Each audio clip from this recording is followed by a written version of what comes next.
ਉੱਚਾ ਲੰਮਾ ਕੱਦ ਹੋਵੇ, ਸੋਹਣੀ ਤੇ ਜਵਾਨ ਹੋਵੇ, ਲੰਮੇ ਲੰਮੇ ਵਾਲ ਹੋਣ, ਬੁੱਲੀਆਂ ਵੀ ਲਾਲ ਹੋਣ, ਗੋਰਾ ਚਿੱਟਾ ਰੰਗ ਹੋਵੇ, ਕਿਸੇ ਦੀ ਨਾ ਮੰਗ ਹੋਵੇ, ਲੱਗੀ ਉਸਤਾਨੀ ਹੋਵੇ, ਸੁਘੜ ਜ਼ਨਾਨੀ ਹੋਵੇ ਉੱਚਾ ਖਾਨਦਾਨ, ਉੱਚਾ ਹੋਵੇ ਪਾਨ ਲਾਨ,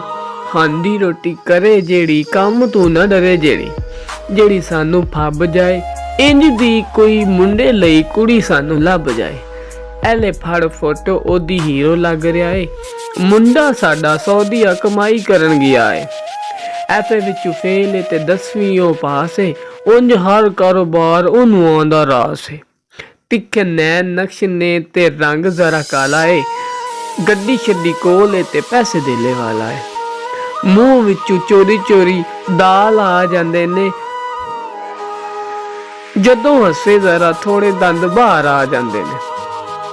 35 ਕੁ ਸਾਲ ਉਹਦੀ ਉਮਰ ਹੋ ਗਈ ਏ, ਪਿੰਡੂ ਬਾਹਰ ਉਹਨੇ ਕੋਠੀ ਮੁੱਲ ਲਈ ਏ,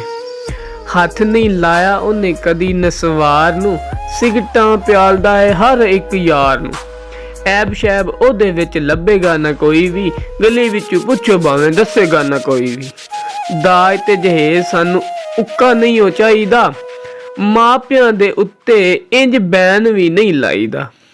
ਵੇਖ ਲਵੀਂ ਭਲਾ ਕਿੰਨੀ ਉਹਨਾਂ ਦੀ ਜ਼ਮੀਨ ਏ, ਉਂਝ ਮੁੰਡਾ ਸਾਡਾ ਨਵੀਂ ਗੱਡੀ ਦਾ ਸ਼ੌਕੀਨ ਹੈ। ਐਲੇ ਫੜ 500 ਇਮਾਮਦੀਨ ਪਿਆਰਿਆ, ਬੱਕਰਾ ਵੀ ਦੇਵਾਂਗੇ ਜੇ ਮੁੰਡਾ ਘੋੜੀ ਝਾੜਿਆ। ਗੱਲਾਂ ਸੁਣ ਉੱਠ ਕੇ ਖਲੋ ਗਿਆ ਇਮਾਮਦੀਨ, ਬਾਹਰ ਜਾ ਕੇ ਕੰਧ ਓਲੇ ਹੋ ਗਿਆ ਇਮਾਮਦੀਨ। ਪਹਿਲੇ ਉਹਨੇ 500 ਦੇ ਨੋਟ ਨੂੰ ਸੀ ਫਾੜਿਆ, ਫਿਰ ਫੋਟੋ ਮੁੰਡੇ ਦੀ ਨੂੰ ਪੈਰਾਂ ਵਿੱਚ ਲਤਾੜਿਆ, ਹੌਲੀ ਹੌਲੀ ਬੋਲਦਾ ਟੁਰ ਪਿਆ ਅੱਗੇ ਨੂੰ, ਕੁੜੀ ਕਿਹੜਾ ਦੇਵੇਗਾ ਜੀ ਇਹੋ ਜਿਹੇ ਡੱਗੇ ਨੂੰ। ਤੋਬਾ ਤੋਬਾ ਲਾਲਚਾਂ ਦੀ ਹੱਦ ਹੋ ਗਈ ਏ, ਗਿਣਤੀ ਕਮੀਨਿਆਂ ਦੀ ਵੱਧ ਹੋ ਗਈ ਏ, ਨੋਵਾਂ ਲਈ ਰੱਖਦੇ ਨੇ ਕਿੰਜ ਦੇ ਵਿਚਾਰੇ, ਸ਼ਾਦੀ ਨਹੀਂ ਓ ਰੱਬਾ ਇਹ ਤੇ ਨਿਰਾ ਕਾਰੋਬਾਰ ਏ।